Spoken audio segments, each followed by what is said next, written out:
Hi everyone, my name is Rachin and I welcome you to Yourpedia. So yes, we have launched FADU series. Basically, top 5 questions जो कि question solve करने में you will feel that yes, these have got some level. तो Yourpedia has come up with this program जिसके अंदर हम आपको question solve कराएंगे 5 most difficult questions. 5 most difficult questions from each and every topic of every subject. So that आपको पूरा का पूरा subject बहुत अच्छी तरीके से revise हो जाए. Okay, so yes, we are here. I have 5 questions with me. What I want you to do is, I'll be presenting the question over here. You need to solve this question in a time span of 5 to 7 minutes. Okay, 5 to 7 minutes. And if you are able to solve this, please take the answer and then you just again वापस से उसको start करें. Video को pause करके start करें. Okay, so let's start this. First question is,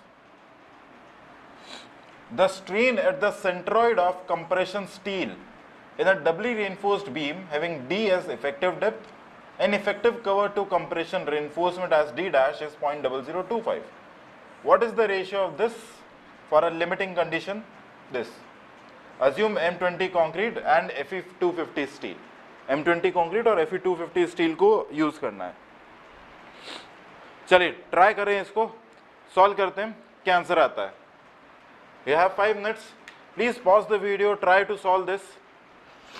अब top 5 questions में भी ये सबसे आसान क्वेश्चन है. ओके, दैट्स वाई इसको सबसे पहले करा रहे हैं. ओके, क्या बोल रहा है question? The strain at the centroid of compression steel. मान लेते हैं that this is B.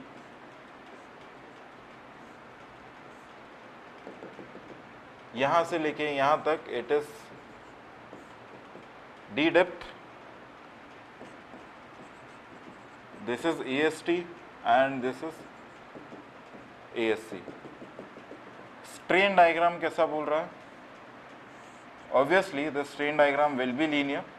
Okay. Top पे स्ट्रेन कितना आता है? 0.0035. यहाँ पे स्ट्रेन बोल रहा है 0.0025. ओके, और strain and steel epsilon S. Now ये इतना ज़्यादा टफ क्वेश्चन नहीं है, but yes surely it will take some time. Okay, for limiting condition, क्या बोला है? Limiting condition. This will be axial limit. This is D minus axial limit. So आपको निकालना क्या है? डी डैश अपॉन डी का ratio. D dash upon D का ratio. So what I can actually do is 0.0035 divided by axial limit. This is equal to epsilon s upon D minus axial limit. ठीक है, पहला symmetrical triangle में ले लिया है. दूसरा what I can take is, ये डिस्टेंस कितना है? This is equal to D dash. ठीक है, क्या आएगा? 0.0025 divided by axial limit minus D dash. This is epsilon s upon D minus axial limit. Correct? Now this is our equation 1 and this is equation 2. इन दोनों को equate कर दो, since right RHS दोनों same है, so we can write 0.0035 upon axial limit. This is equal to 0.0025 upon axial limit minus D dash. I hope समझ में आ रहा होगा. तो यहाँ से इसको मैं लिख सकता हूँ axial limit minus D dash upon axial limit. This is equal to 0.0025 upon 0.0035. Okay. आगे की बात करते हैं. ये हो जाएगा 1 minus D dash upon axial limit. This is equal to 0.0025 upon 0.0035. Next, axial limit को हम लोग क्या लिख सकते हैं? Axial limit can be written as KD. Correct?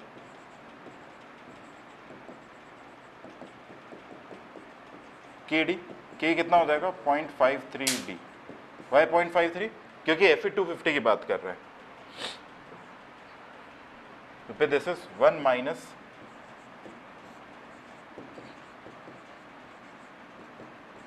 .0025 upon 0.0035। Okay, यहां से हमें डी डैश बाई डी निकल आएगा। वेरी सिंपल, क्या करें, D dash upon 0.53 D, this is equal to 1 minus 0.0025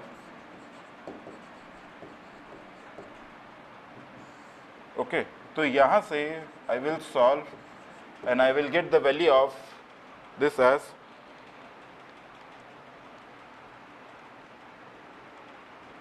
0.1514, 0.1514। और हमें ऑप्शन कैसे रखना है, कुछ भी नहीं दिया है, तो करेक्ट आंसर कितना है 0.1514। ये क्वेश्चन है, परफेक्टली गेट के लेवल का क्वेश्चन है, बिल्कुल गेट के लेवल का क्वेश्चन है। तो आपको अगर ये आप सॉल्व कर पाए हो, कंसिडर योरसेल्फ वेरी गुड कि आप अच्छे हो, your studies is going in the correct direction, बिल्कुल अच्छा है। और अगर आपसे क्वेश्चन नहीं हो पाया है, so seriously there is something that you are lacking, और वो आपको इंप्रूव करना चाहिए, कुछ ना कुछ पार्ट में you are lacking. Let's go to the next question, try to solve this. Okay, just try and solve this. Question is, to avoid sudden development of a diagonal crack, the vertical stirrups shall be able to offer a least stress as per IS 456-2000 is least कितना stress वो दे सकता है। Okay, वो आपको बताना है 0.1, 0.2, 0.3, 0.4। This is very simple question है, straight forward question है, बट नया तरीके का क्वेश्चन है, थोड़ा सा घुमा हुआ क्वेश्चन है, अ बिट टफ, सोचने wise thinking wise a bit tough है जो हमने प्रीवियस क्वेश्चन किया था, बट अभी मैं आपको सॉल्यूशन बताऊंगा तो it will become very easy. Start करें। डायगोनल क्रैक, डायगोनल क्रैक किसके कारण आते हैं,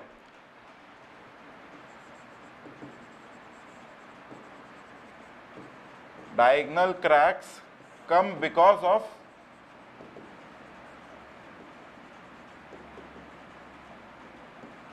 diagonal tension. Correct, diagonal tension के कारण आते हैं, कॉन्सेप्ट यहां पे यही है। और डायगोनल टेंशन से बचाने के लिए हम लोग क्या करते हैं, वी प्रोवाइड शियर रेनफोर्समेंट या फिर we provide stirrups. Okay, we provide stirrups. अब मिनिमम बताना है, लीस्ट बताना है, तो लीस्ट के लिए ये क्या हो जाएगा,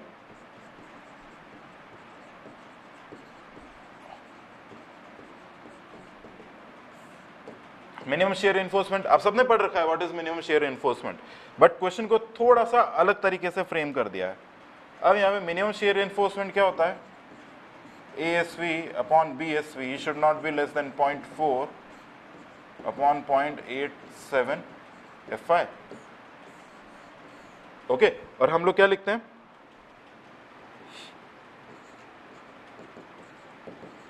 .87 FID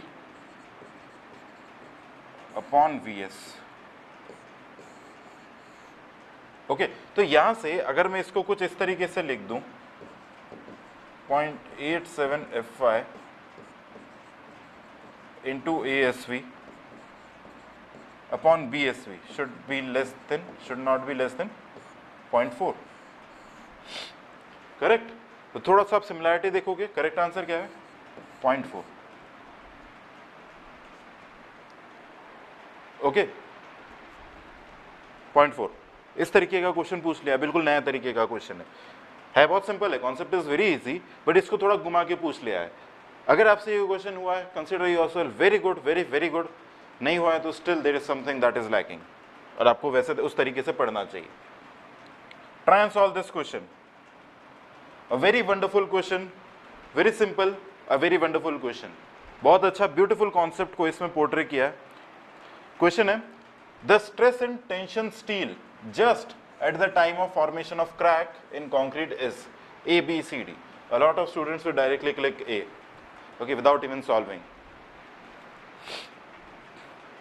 Try and solve this.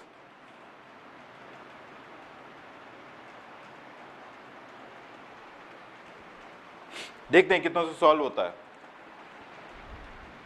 0, 7 megapascal, 14 megapascal and 28 megapascal.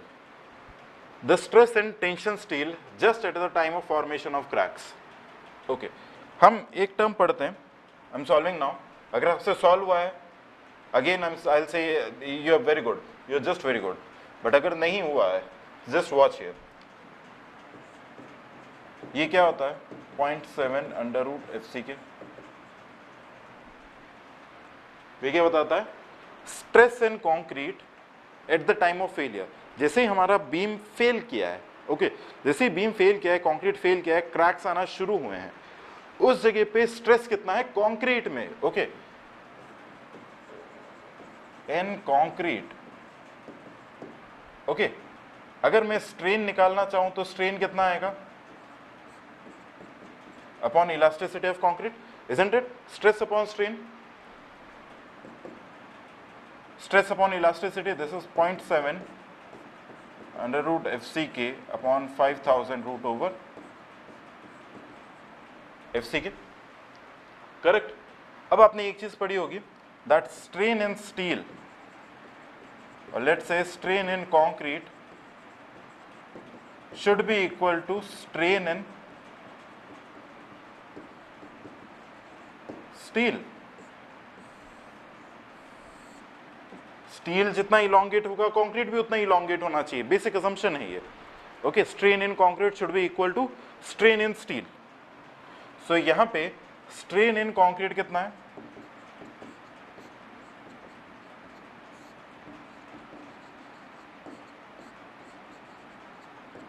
Strain in steel, let's call it strain in steel. ये हमारे पास आ गया स्ट्रेन इन स्टील. ओके, अब मुझे निकालना है स्ट्रेस. तो स्ट्रेस किसके बराबर आएगा? स्ट्रेन इनटू इलास्टिसिटी, यानी 0.7 root over FCK upon 5000 into root over FCK into 2 into 10⁵. This is elasticity of steel. इसको सॉल्व करेंगे तो approximately the value that you will get is 0.7 into 2 into 10⁵ divided by 5000. Approximately 28 you will get.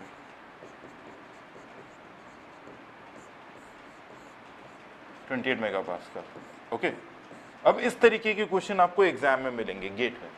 Okay, process देखिए थोड़ा सा बदल चुका है. It's not very simple now. Process is not very simple now, but इस तरीके के क्वेश्चंस अब एग्जाम में आने लगे हैं. पहले नहीं आते थे, बट यस अब आने लगे. So you have to use your mind accordingly. उसी तरीके से यूज करना है. This was a very good concept, very good question. यहाँ से लेके हम यहाँ पे आए, we have used actually this concept that the strain in concrete is equal to strain in steel. और वहाँ से ये पार्ट आपको FCK नहीं दे रखा था, तब भी आपका आंसर ये. मोस्ट ऑफ द क्वेश्चंस में जैसे जीरो दिखता है स्टूडेंट जीरो क्लिक कर देते हैं, बट दैट इज रॉन्ग. अब गेट में वैसे काम नहीं चलेगा. नेक्स्ट आते हैं. Okay, now this is question है LSM और WSM का मिक्स्ड क्वेश्चन है. For RCC beam of M20 grade concrete and Fe415 steel, what is the difference between balance depth of neutral axis as per working stress method to the balance depth of neutral axis as per limit state method? अगर आपने WSM पढ़ा है, जो मैंने पढ़ाया है, तब आपसे क्वेश्चन हो जाएगा. इस तरीके का क्वेश्चन आ सकता है एग्जाम में. 100% इस तरीके का क्वेश्चन आ सकता है कि वो एग्जैक्ट आपसे WSM नहीं पूछ रहा है, बट WSM का कुछ कॉन्सेप्ट उसने पूछ लिया है. Okay, so just try to solve this. Try करें इसको. For an RCC beam of M20 grade concrete and Fe415 steel as shown in figure, what is the difference between balance depth of neutral axis as per working stress method?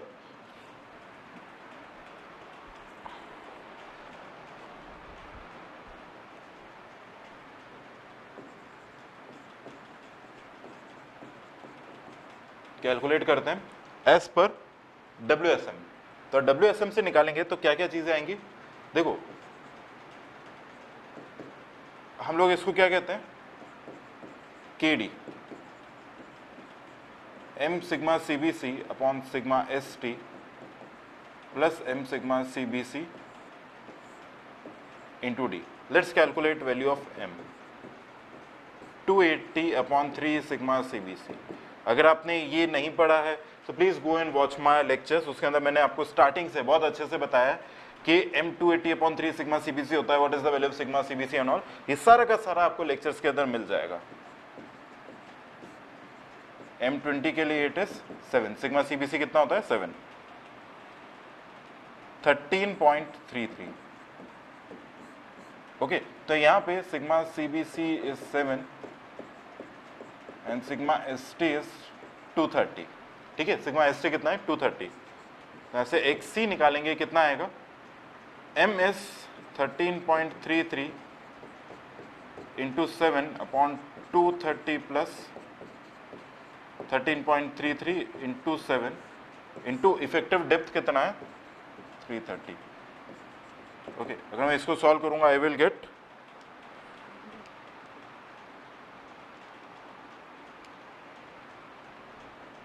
95.25।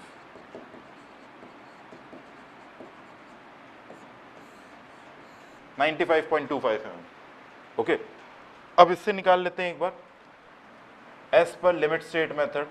तो यहां पे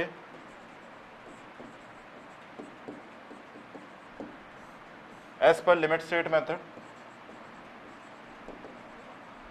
XV limit कितना होता है KD, K कितना होगा 0.48 into 330 158.4 158.4। अब इन दोनों का डिफरेंस पूछ रहा है, तो डिफरेंस कितना आएगा, जो बड़ा है उसमें से छोटे को माइनस कर दो, 95.25, दिस इज 63.15। ओके, अप्रॉक्सीमेटली 63.15 यानी सी आंसर। ओके, थोड़ा सा हो सकता है कैल्सी का कैलिब्रेशन, बाकी आसपास हमारा आंसर कौन सा आ रहा है, सी वाला। आए समझ में ना, this was a bit easy question अगर आपने WSM पढ़ रखा है, बट अगर आपने WSM नहीं पढ़ रखा है तो this question could have been very tough. और इस तरीके का क्वेश्चन एग्जाम में आ रहा है और आ जाएगा। अगर आपने WSM नहीं पढ़ा है so please go and watch my videos, उसके अंदर मैंने पूरा WSM बहुत ज्यादा डेप्थ में बताया है। Okay, all right, so let's move to the next question and our final question, fifth question and the most toughest question in terms of concept।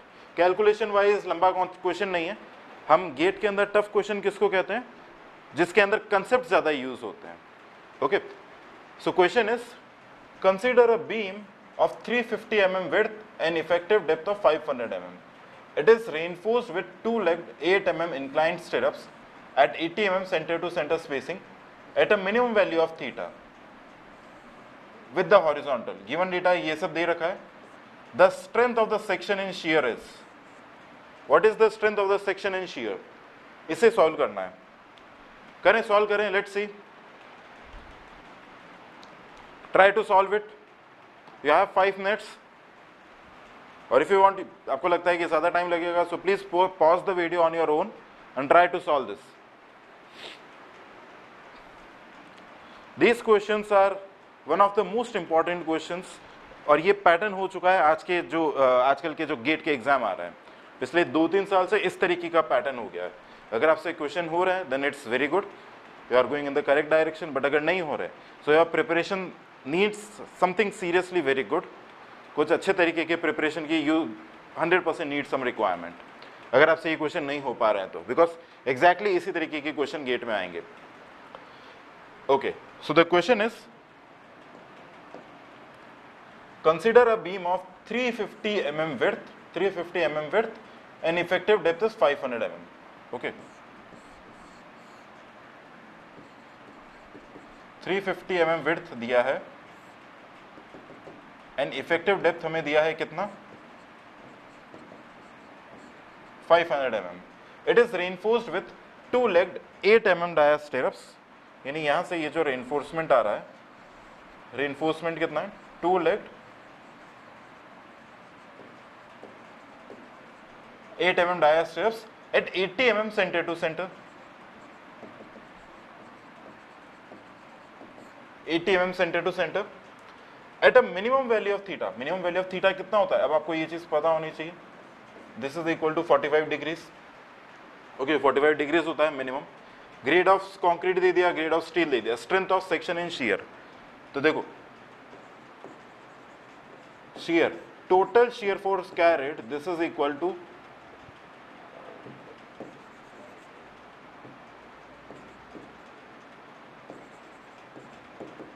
shear force carried by concrete plus shear force carried by stirrups.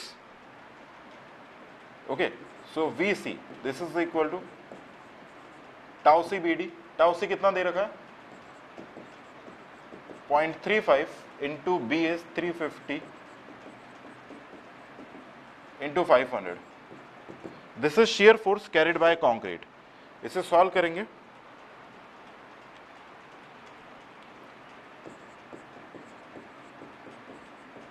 (61.25 kilo Newton. Okay, 61.25 kilo Newton. अब मुझे निकालना है VS. Stirrups को कितने की जरूरत है? Okay, तो इसको कैसे निकालेंगे? SV, this is equal to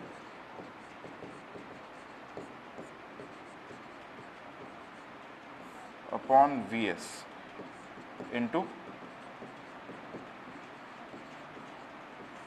sine alpha plus cos alpha. Sine alpha plus cos alpha. इसको थोड़ा सा सॉल्व करते हैं. स्पेसिंग दे रखा है हमें 80, 0.87 इंटू F5 415. ये कितना हो जाएगा 2 into pi by 4 into 8 square into depth is 500 into sine 45 degree plus cos 45 divided by VS. Alright, तो यहां से हम लोग निकालेंगे, हमारे पास VS कुछ आएगा. जैसे हम लोग इसे सॉल्व करेंगे, this will be solving step by step. आपको भी सॉल्व करना चाहिए.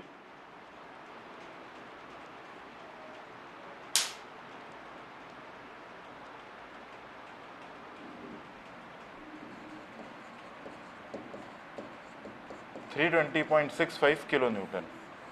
Okay, 320.65 kilo Newton. VC मेरे पास आया है 61.25, VS आ रहा है 320.65. तो टोटल हमारा शेयर फोर्स कितना हो जाएगा? This is equal to 61.25 plus 320.65.